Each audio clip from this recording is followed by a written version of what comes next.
William James. In William James, the voice and speech and the very turn of phrase are American. He pounced eagerly upon such characteristic expressions as cash value and results and profits in order to bring his thought within the ken of the man in the street. He spoke not with the aristocratic reserve, but in a racy vernacular and with a force and directness which made his philosophy of pragmatism and reserve energy the mental correlate of the practical and strenuous Roosevelt. And at the same time, he phrased for the common man that tender-minded trust in the essentials of the old theology which lives side by side in the American soul with the realistic spirit of commerce and finance, and with the tough, persistent courage that turned a wilderness into the promised land. William James was born in New York City in 1842. His father was a Swedenborgian mystic whose mysticism did no damage to his wit and humor, and the son was not lacking in any of the three. After some seasons in the American private schools, William was sent with his brother Henry to private schools in France. There he fell in with the work of Charcot and other psychopathologists, and took both of them a turn to psychology.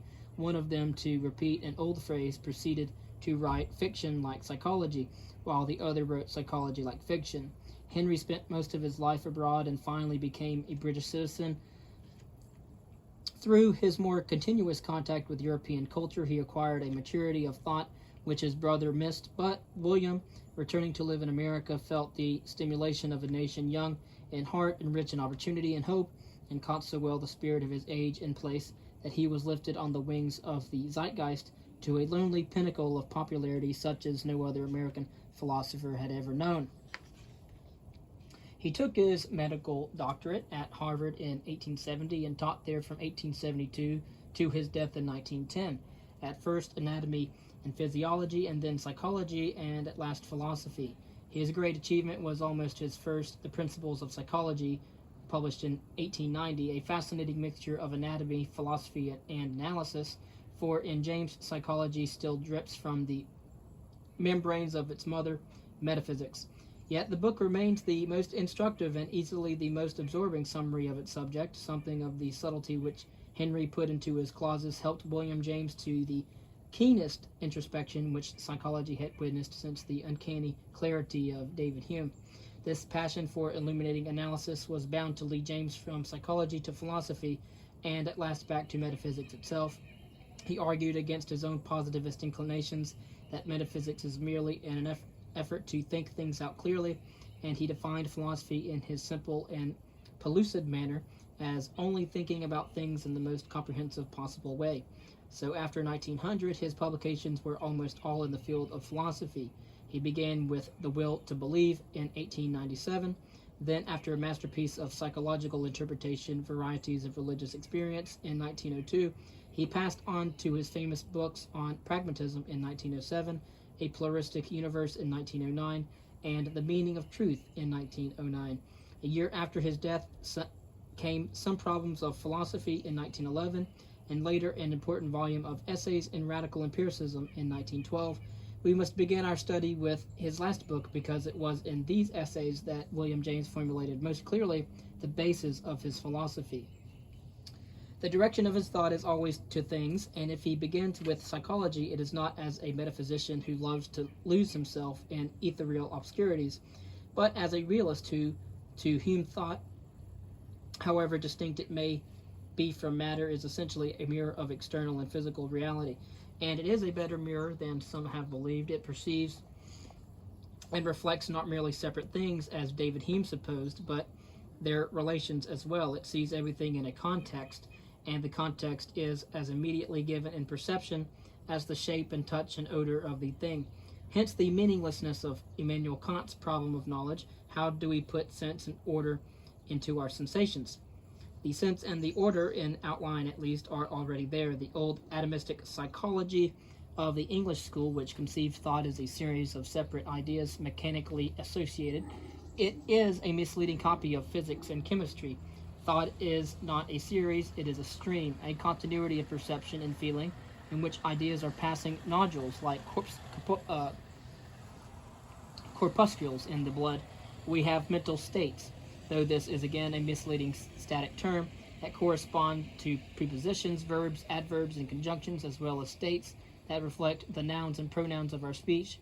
We have feelings of for and to and against and because and behind and after, as well as of matter and men. It is these transitive elements in the flow of thought that constitute the thread of our mental life and give us some measure of the continuity of things. Consciousness is not an entity, not a thing, but a flux and system of relations. It is a point at which the sequence and relationship of thoughts coincide illuminatingly with the sequence of events and the relationship of things. In such moments, it is reality itself, and no mere phenomenon that flashes into thought. For beyond phenomena and appearances there is nothing. For is there any need of going beyond the experience process to a soul? The soul is merely the sum of our mental life, as the noumenon is simply the total of all phenomena, and the absolute the web of the relationships of the world. It is in this same passion for the immediate and actual and real that led James to pragmatism. Brought up in the school of French clarity, he abominated the obscurities and pedantic terminology of German metaphysics, and when Harris and others began to import a moribund Hegelianism into America, James reacted like a quarantine officer who has detected an immigrant infection. He was convinced that both the terms and the problems of German metaphysics were unreal, and he cast about him for some test of meaning which would show to every candid mind the emptiness of these abstractions. He found the weapon which he sought when, in 1878, he came upon an essay by Charles Peirce in the Popular Science Monthly on how to make our ideas clear. To find the meaning of an idea, said Peirce, we must examine the consequences to which it leads in action, otherwise dispute about it may be without end, and will surely be without fruit. This was a lead which James was glad to follow. He tried the problems and ideas of the old metaphysics by this test, and they fell to pieces at its touch, like chemical compounds suddenly shot through with a current of electricity.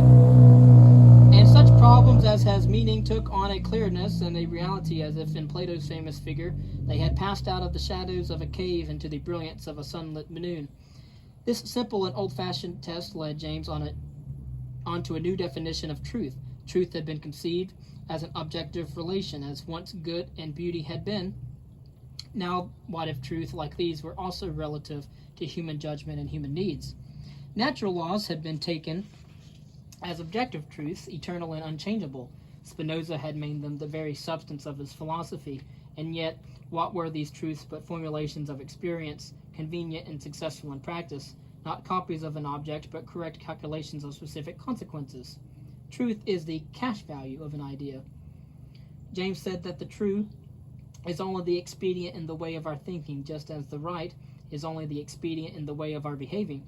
Expedient is almost any fashion, and expedient in the long run and on the whole, of course, for what meets expediently in all the experiences in sight won't necessarily meet all further experiences equally satisfactorily.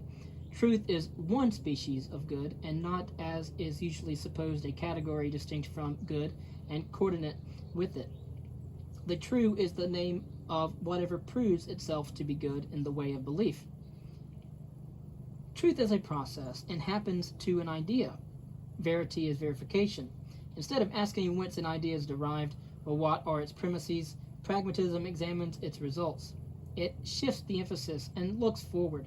It is the attitude of looking away from first things, principles, categories, supposed necessities, and of looking towards last things, fruits, consequences, facts. Scholasticism asked, what is the thing, and lost itself in that. Darwinism asked, what is its origin, and lost itself in nebulas. Pragmatism asks, what are its consequences, and turns the face of thought to action and the future. Let us apply this method to the oldest problem in philosophy, the existence and nature of God. The scholastic philosophers described the deity as ens a se extra et supra omne genus necessarium unum infinite perfectum simplex immutable immensum eternum intelligens. This is magnificent. What deity would not be proud of such a definition? But what does it mean? What are its consequences for mankind? If God is omniscient and omnipotent, we are puppets. There is nothing that we can do to change the course of destiny which God's will has from the beginning delineated and decreed. Calvinism and fatalism are the logical corollaries of such a definition. The same test applied to mechanistic determinism issues in the same results. If we really believed in determinism, we would become Hindu mystics and abandon ourselves at once to the immense fatality which uses us as marionettes. Of course, we do not accept these somber philosophies. The human intellect repeatedly proposes them because of their logical simplicity and symmetry, but life ignores and overflows them and passes on.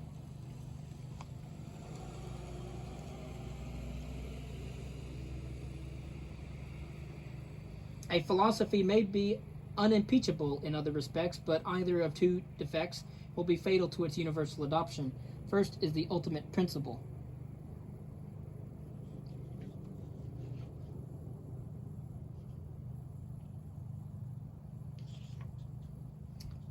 Must not be one that essentially baffles and disappoints our dearest desires and most cherished hopes, but a second and worse defect in a philosophy than contradicting our active propensities is to give them no object whatever to press against. A philosophy whose principle is so incommensurate with our most intimate powers as to deny them all relevancy in universal affairs, as to annihilate their motives at one blow, will be even more popular than pessimism. That is why materialism will always fail of universal adoption. Men accept or reject philosophies then according to their needs and their temperaments, not according to objective truth. They do not ask, is this logical? They ask, what will the actual practice of this philosophy mean for our lives and our interests? Arguments, of course, for and against may serve to eliminate, but they never prove. Logic and sermons never convince. The damp of the night derives deeper into my soul. Now I re-examine philosophies and religions. They may prove well in lecture rooms, yet not prove at all under the spacious clouds and along the landscape in flowing currents. We know that arguments are dictated by our needs, and that our needs cannot be dictated to by arguments. The history of philosophy is to a great extent that of a certain clash of human temperaments. Of whatever temperament a professional philosopher is, he or she tries when philosophizing to sink the fact of his or her temperament. The temperament is no conventionally recognized reason, so he or she urges impersonal reasons only for his or her conclusions. Yet his temperament really gives him or her a stronger bias than any of his or her strictly objective premises. These temperaments which select and dictate philosophies may be divided into the tender-minded and the tough-minded. The tender-minded temperament is religious. It likes to have definite and unchanging dogmas and a priori truths. It takes naturally to free will, idealism, monism, and optimism. The tough-minded temperament is materialistic, irreligious, empiricist, going only on facts, sensationalistic, tracing all knowledge to sensation, fatalistic, pluralistic, pessimistic, skeptical, and deterministic. In each group there are gaping contradictions, and no doubt there are temperaments that select their theories partly from one group and partly from the other. There are people, William James for example, who are tough-minded in their addiction to facts and in their reliance on the senses, and yet tender-minded in their horror of determinism and their need for religious belief. Can a philosophy be found that will harmonize these apparently contradictory demands? James believed that pluralistic theism affords us a such synthesis. He offers a finite God, not an Olympian thunderer sitting aloof on a cloud, but one helper, primus inter pares, in the midst of all the shapers of the great world's fate. The cosmos is not a closed and harmonious system. It is a battleground of cross-currents and conflicting purposes. It shows itself with pathetic obviousness as not a uni, but as a multiverse. It is useless to say that this chaos in which we live and move is the result of one consistent will. It gives every sign of contradiction and division within itself. Perhaps the ancients were wiser than we, and polytheism may be truer than monotheism to the astonishing diversity of the world. Such polytheism has always been the real religion of common people, and is so still today. The people are right, and the philosophers are wrong.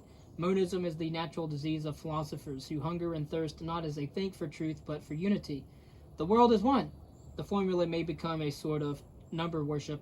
3 and 7 have, it is true, been reckoned as sacred numbers, but abstractly taken, why is 1 more excellent than 43 or than 2,010,000? The value of a multiverse as compared with a universe lies in this, that were there where there are cross currents and warring forces of our own strength and will, may count and help decide the issue. It is a world where nothing is irrevocably settled and all action matters. A monistic world is, for us, a dead world. In such a universe, we carry out willy-nilly the parts assigned to us by an omnipotent deity or a primeval nebula. And not all our tears can wipe out one word of the eternal script. In a finished universe, individuality is a delusion. In reality, the monist assures us we are all bits of one mosaic substance. But in an unfinished universe, we can write some lines of the parts we play, and our choices mold in some measure the future in which we have to live. In such a world, we can be free. It is a world of chance and not of fate. Everything is not quite, and what we are to do may alter everything. If Cleopatra's nose, said Pascal, had been an inch longer or shorter, all history would have been changed. The theoretical evidence for such free will, or such a multiverse, or such a finite God, is as lacking as for the opposite philosophies. Even the practical evidence may vary from person to person. It is conceivable that some may find better results for their lives from a deterministic than from a libertarian philosophy. But where the evidence is indecisive, our vital and moral interest should make the choice. If there be any life that it is really better than we should lead, and if there be any idea which, if believed in, would help us to lead that life, then it would be really better for us to believe in that idea, unless indeed belief in it incidentally clashed with other great vital benefits. Now the persistence of the belief in God is the best proof of its almost universal vital and moral value. James was amazed and attracted by the endless varieties of religious experience and belief. He described them with an artist's sympathy. Even where he most disagreed with them, he saw some truth in every one of them and demanded an open mind toward every new hope. He did not hesitate to affiliate himself with the Society for Psychical Research. Why should not such phenomena, as well as others, be the object of patient examination? In the end, James was convinced of the reality of another, a spiritual world. I firmly disbelieve, he said, myself, that our human experience is the highest form of experience extant in the universe. I believe rather that we stand in much of the same relation to the whole of the universe as our canine and feline pets do to the whole of human life. They inhabit our drawing rooms and libraries. They take part in scenes of whole significance. They have no inkling. They are merely tangent to curves of history, the beginnings and ends and forms of which pass wholly beyond their kin. So we are too tangent to the wider life of things. Nevertheless, he did not think of philosophy as a meditation on death. No problems had value for him unless they could guide and stimulate our terrestrial career. It was with the excellencies, not the duration of our natures, that he occupied himself. He did not live in his studies so much as in the current of life. He was an active worker in 100 efforts for human betterment. He was always helping somebody, lifting men up with the contagion of his courage. He believed that in every individual there were reserve energies, he termed, which the occasional midwifery of circumstance would bring forth, and his constant sermon to the individual and to society was a plea that these resources should be entirely used. He was horrified at the waste of human energy in war, and he suggested that these mighty impulses of combat and mastery could find a better outlet in a war against nature. Why should not every man, rich or poor, give 2 years of his life to the state, not for the purpose of killing other people, but to conquer the plagues, and drain the marshes, and irrigate the deserts, and dig the canals, and democratically do the physical and social engineering which builds up so slowly and painfully what war so quickly destroys? He sympathized with socialism, but he disliked its deprecation of the individual and the genius. Taine's formula, which reduced all cultural manifestations to race, environment, and time, was inadequate precisely because it left out the individual, but only the individual has value. Everything else is a means, even philosophy, and so we need on the one hand a state which shall understand that it is the trustee and servant of the interest of individual men and women, and on the other hand a philosophy and a faith which shall offer the universe as an adventure rather than a scheme, and shall stimulate every energy by holding up the world as a place where, though there are many defeats, there are also victories waiting to be won. A shipwrecked sailor buried on this coast bids you set sail, full many a gallant bark, when we were lost, weathered the gale. The reader needs no guide to the new and the old elements in philosophy. It is part of the modern war between science and religion, another effort like Kant's and Bergson's to rescue faith from the universalized mechanics of materialism. Pragmatism has its root in Kant's practical reason, in Schopenhauer's exaltation of the will, and Darwin's notion that the fittest, and therefore also the fittest and truest idea, is that which survives, in utilitarianism, which measures all goods in terms of use, in the empirical and inductive traditions of English philosophy, and finally in the suggestions of the American scene. Certainly, as everyone has pointed out, the manner, if not the substance, of James' thinking was specifically and uniquely American. The American lust for movement and acquisition fills the sails of his style and thought, and gives them a buoyant and almost aerial motility. It is a philosophy for Philistines, and indeed there is something that smacks of salesmanship in it.